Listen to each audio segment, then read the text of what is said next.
So, as many of you know, we've been traveling with our DJI Mavic Pro. So far it's been an incredible tool in capturing some of the places that we visited from a really different angle.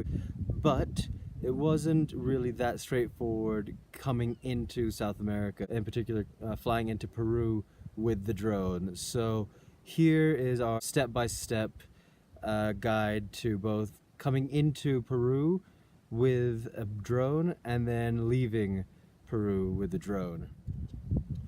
When we arrived in Lima airport, we went through customs and had no idea that we needed to declare our drone, but they spotted it on the X-ray.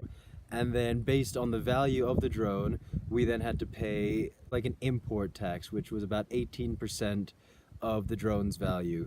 So we got $180. We were assured though that we'd be able to get our money back once we crossed the border into Bolivia and could prove that we still had the drone with us. You get a receipt, you keep that receipt with you because without that receipt you won't be able to claim any money back once you leave the country.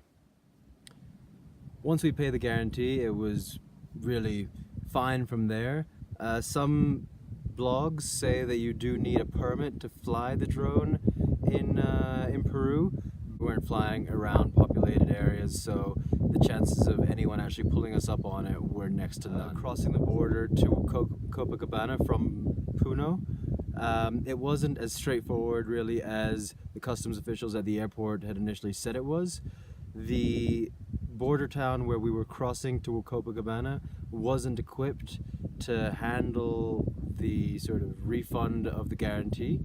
So the following day I had to go to Desaguaderas, so I'd actually crossed the border into Bolivia once, and then the next day I had to cross to another border town about an hour away called Desaguaderas.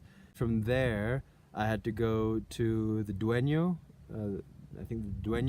which is where you get your guarantees and all your deposits back.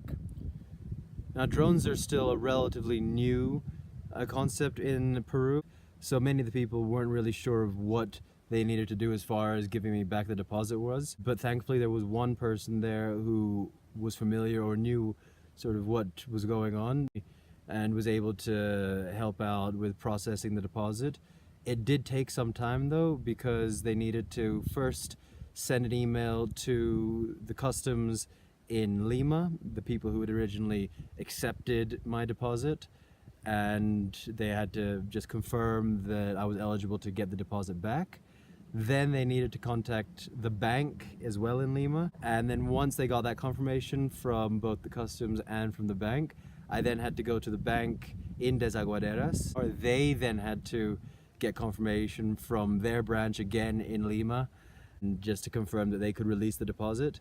The whole wait in the bank was maybe 30 minutes. They gave me back the money in cash and in US dollars, which was great.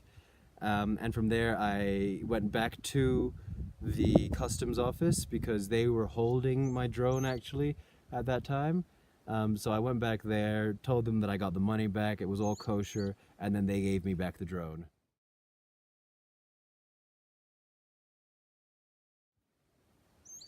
So after getting the money back, I then went back to the original border town and then had to cross the border back into Bolivia. I didn't declare the drone because I was crossing by land, no x-rays or anything, and I didn't want the hassle of potentially having to repeat the same thing when we crossed by land again from Bolivia into Chile. And if any officials from Bolivia are watching this, then sorry. So to anyone who's thinking of bringing a drone into South America, don't be discouraged by the fact that you may need to pay a deposit. Getting the money back is relatively easy and probably a lot easier when you cross via an airport. If you are crossing borders by land, it's still possible. Look up whether the border town can actually process your deposit or a refund before getting there. And since being in Bolivia, we've been using the drone all over the place. Again, getting some beautiful shots of some of the places we've been visiting. Having the drone with us has really allowed us to go to places where we wouldn't have otherwise been able to reach and to see things from a really new perspective. This information is most relevant to people flying and traveling to Peru and then leaving from Peru. However, it might still be relevant to other countries in South America. So if you've had a similar experience traveling with your drone to any other countries, please comment below. I'm sure there are lots of people who would be interested to find out what it's like to travel with a drone and all the kinds of things that you need to consider when traveling to another country with something like a DJI Mavic Pro.